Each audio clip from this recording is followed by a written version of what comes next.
सद्गुरु प्रसाद।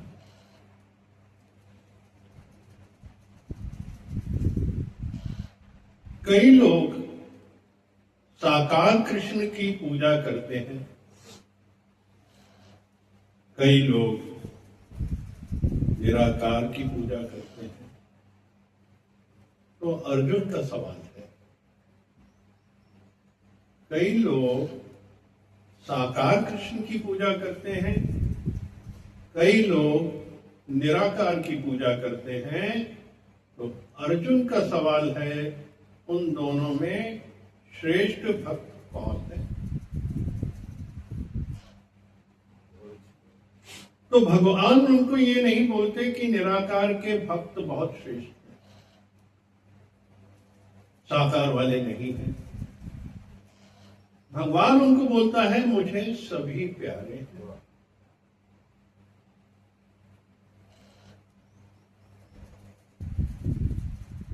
मुझे सभी प्यारे हैं, मुझे निराकार के भी प्यारे हैं और जो साकार को भी प्यार करते हैं वो भी प्यारे हैं। साकार भक्त में दो प्रकार के भक्त बताए हैं। एक जो खाली साकार को करते हैं या कुत्ते बिल्ली में भेद करते हैं, किसी से तू मां कर लेते हैं, तो वो साकार के अनन्य भक्त नहीं है। साकार के वो अनन्य भक्त नहीं है। जो सब में कृष्ण देखते हैं, मैं उनको मुक्त करता हूं, यानी अनन्य भक्ति, सब में परमात्मा का स्वरूप देखना। जो मेरे को साकार मान करके भक्ति करते हैं पर संसार में किसी को भी दुख नहीं पहुंचाते हैं। तीसरे जो हैं वो खाली निराकार को करते हैं, खाली कृष्ण की शक्ल को नहीं, कृष्ण के विराट निराकारी स्वरूप को प्यार करते हैं।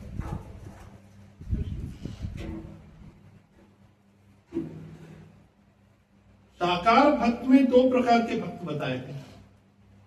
एक जो खाली साकार को करते हैं या कुत्ते बिल्ली में भेद करते हैं, किसी से तू मां कर लेते हैं, तो वो साकार के अनन्य भक्त नहीं है। जो सब में कृष्ण देखते हैं, मैं उनको मुक्त करता हूं। जो मेरे को साकार मान करके भक्ति करते हैं पर संसार में किसी को भी दुख नहीं पहुंचाते। तीसरा जो है वो खाली निराकार को करते हैं, खाली कृष्ण की शक्ल को नहीं, कृष्ण के विराट निराकारी स्वरूप को प्यार करते हैं। देखिए, भक्ति, अनन्य भक्ति यानी सब में परमात्मा देखना। यानी जो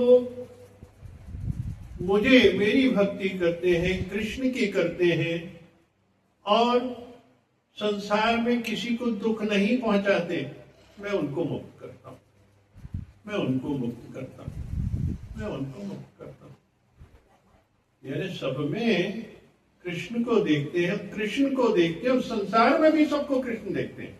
तो समझे तात्पर्य को उसको। यानी एक तो कृष्ण के स्वरूप की भक्ति करते हैं और वही संसार के हर जीव को उसी का स्वरूप देखते हैं और किसी को दुख नहीं पहुंचाते, किसी को दुख नहीं पहुंचाते। तो वो मेरे को बहुत प्रिय है, मैं उनको मुक्त कर देता हूं, मैं उनको मुक्त कर देता हूं। और तीसरे निराकार के हैं, जो कृष्ण का विराट रूप है, उससे भी निराकार शून्यता को देखते हैं। तीसरे किस्म के वो भक्त होते हैं। ये सब भक्तों के स्वरूप है। भगवान सब में कहते हो कि सब में सब प्यारे हैं, सारे प्यारे हैं, कोई भी ऐसा नहीं जो मुझे प्यारा ना हो। तो संसार में सारे प्यारे हैं, सही चलने वाले, गलत चलने वाले, उल्टा चलने वाले, गलत काम करने वाले, अच्छा काम करने वाले, सब प्यारे, सब प्यारे। साकार तो समझ लिया आपने, एक स्वरूप है, मूर्ति पूजा जो है वो साकार की होती है। ओम, ओम जो अक्षर है, ओम से आप ब्रह्मा विष्णु महेश को ध्यान करते हैं। ओम से वो मार्ग चलता है, AUM, ओम, ओम, वो है ब्रह्मा विष्णु महेश। ये है साकार रूप है। ये ओम से हम साकार की भक्ति करते हैं और जो निराकार है वो शिव से जनित है। शिव से जनित जो अंधकार, शिव से जनित वो अंधकार जो कि अंधकार नहीं है पर वो शून्यता है, ब्लैंक, बिल्कुल शून्य, शून्यता की स्थिति, वो है निराकार, जहां शून्यता की स्थिति है, जहां धीरज है, जहां शांति है और जहां सिर्फ प्यार ही प्यार है, सबके प्रति प्यार है। वो स्थान जो है वो शून्यता का स्थान है।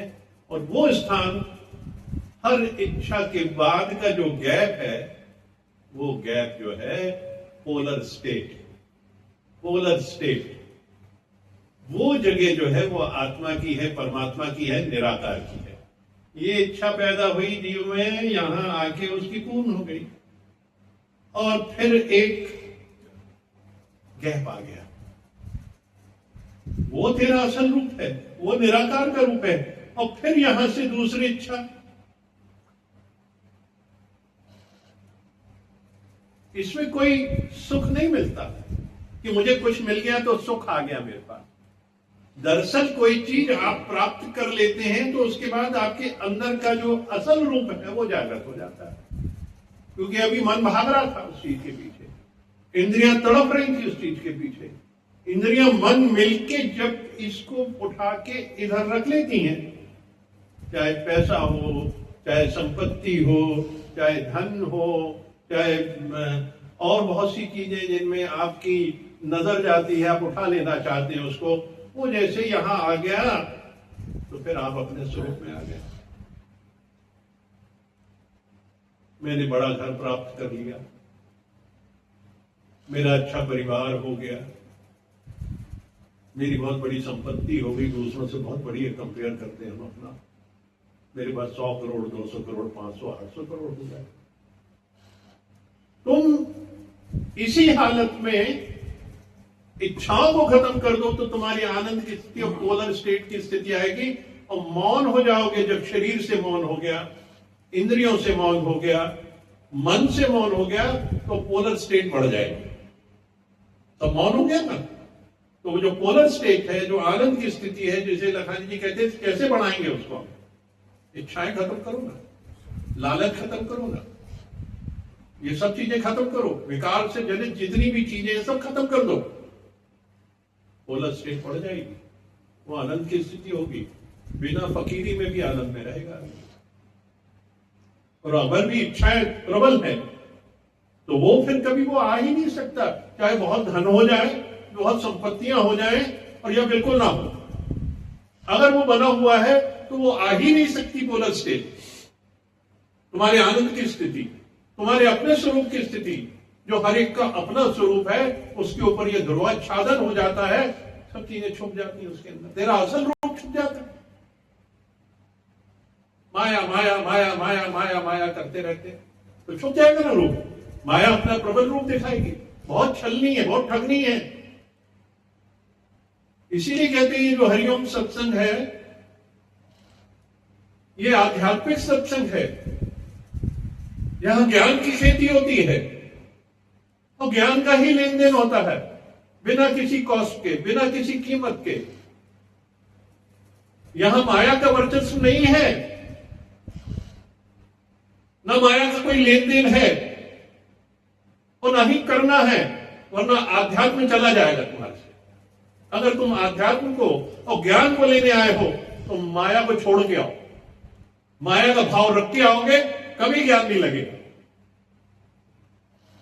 तो आज ये वचन दे सब कि माया को पास नहीं आने देंगे और ना ही किसी को आने देंगे, और अपनी दूरी बनाए माया वालों से, तभी जीवन सुंदर, आध्यात्मिक और आप ज्ञान में बढ़ सकते हैं, वरना कभी नहीं बढ़ सकते। कि अगर मन में माया है, तन में माया है, हर काम में माया है, तो नहीं उन्नति होगी, उन्नति नहीं हो सकती, जिसके लिए हम यहां बैठे हुए हैं।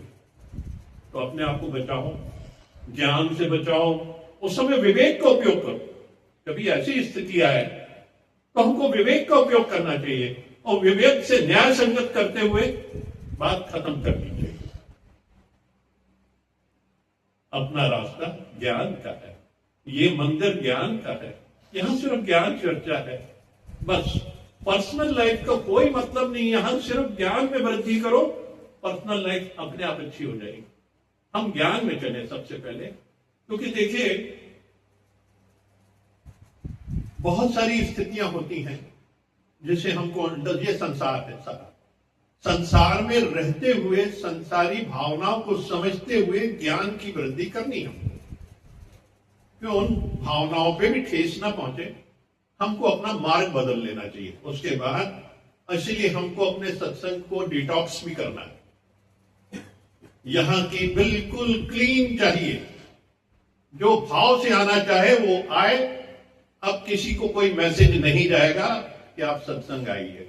अब सिर्फ जिसको मालूम है कि यहां सत्संग होता है, जिसे आना है वो आए, कोई भी मैसेज नहीं जाएगा आज के बाद, भले 5 आए 10 आए 1 आए।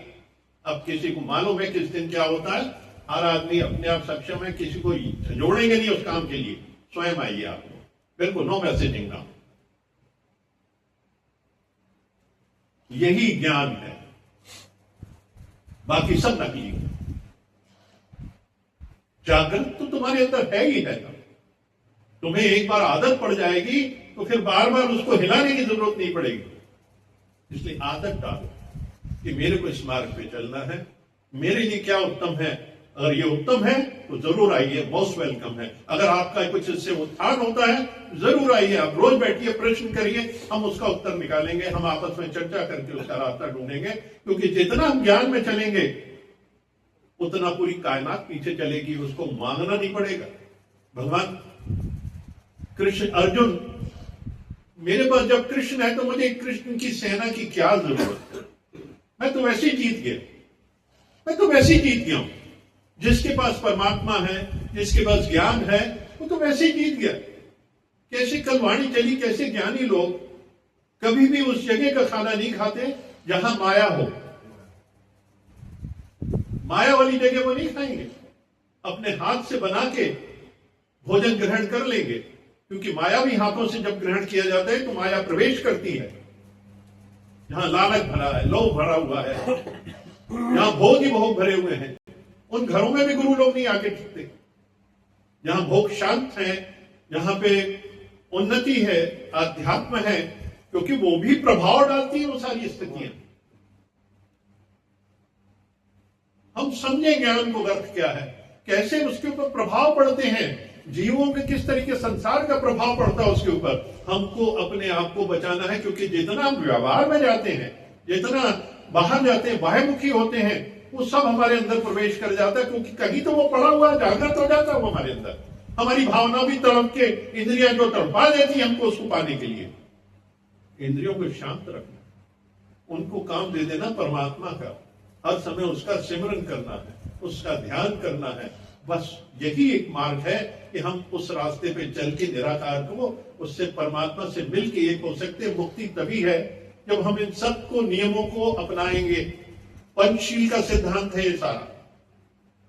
क्योंकि बुद्ध से भी जो पूछा गया तुम काम क्यों नहीं करते हो भाई, तो बुद्ध ने कहा मैं करता हूं, मैं तो ज्ञान की खेती करता हूं और मुफ्त में बांटता हूं सबको।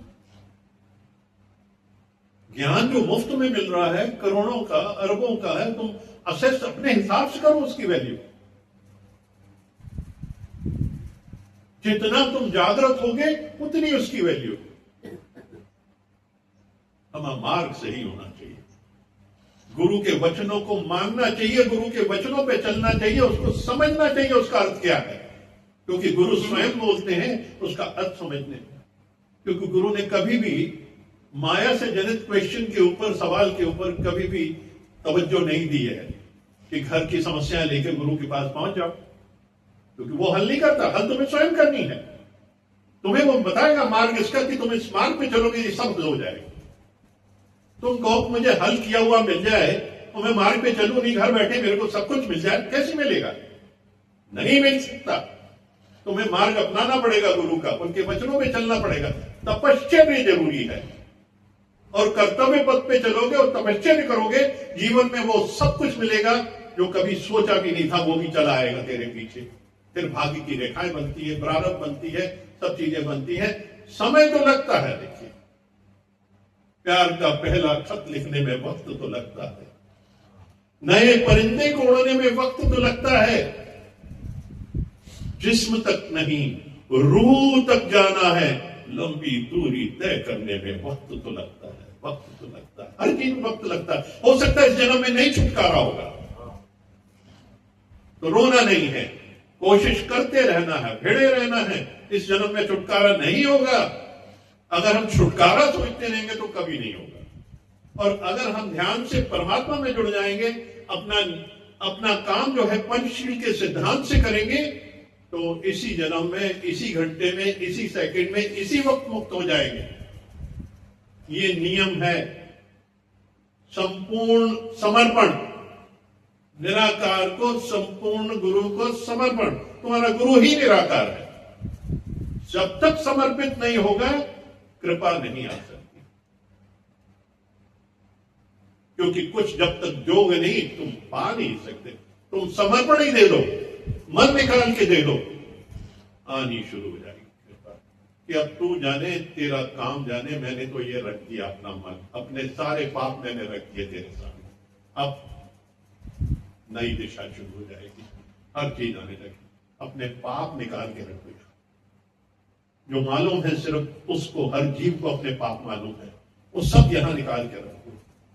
आंखें बंद करके रख दो, कृपा अपने आप आने लगेगी, चारों तरफ से कृपा है। ये है निराकारी भक्ति, निराकार में डूबना, निराकार में समर्पण। जिस दिन ये हो जाएगा, उस दिन हर जीव उसी वक्त भव सागर से पार हो जाएगा। ये तय है, ये बिल्कुल तय है। आए हो इस काम के लिए, तुरंत पालो। जन्मों का इंतजार नहीं करना है, हमें सीरियस होना है, हमें अपना संतुलन बनाना है और संपूर्ण समर्पण करना है, तभी सब कुछ मिल सकता है, तभी मुक्ति है। तभी तो कहते हैं तू सब में कृष्ण देख, तो कृष्ण मुझ में भी देख और सब में भी देख। सब संसार में किसी को दुख मत पहुंचा, यानी दुख पहुंचाना यानी दूसरा देखना, यानी उससे कोई फायदा लेना। दुख पहुंचाना मतलब उससे फायदा लेना आपने, यार इससे तो ले लें, हम किसी भी तरीके से निकाल लें, छल कपट से किसी भी तरीके से निकाल लें, इससे निकाल लें। तो वो तो दिखती है सामने चीजें, छल कपट दिखने लगता है, ज्यादा देर तक नहीं दिखता छल कपट। एक बार, दो बार, चार बार करेगा, पांचवी बार जागृत हो जाएगा। हमको छल कपट नहीं करना, हमको बड़ी ईमानदारी से समर्पण करना है और सब में देखना है ईश्वर और परमात्मा देखना है, वरना अपना रास्ता बदल लेना है। अपना रास्ता बदल लेना है कि वो बार बार रास्ते में ना आए, जिससे मन के अंदर उद्वेग पैदा हो और बहुत सी चीजें जागृत हो। इसलिए रास्ता बदलना उत्तम होता है, और जो हो गया उसको भूल जाना भी उत्तम होता है। पर आज से मार्ग है कि माया से कोई लेन देन नहीं होगा, माया का खेल नहीं चलेगा सत्संग होने के अंदर। यहाँ सिर्फ ज्ञान के लिए आना है, तो ज्ञान के लिए आइए, बाकी और कुछ नहीं। ओम।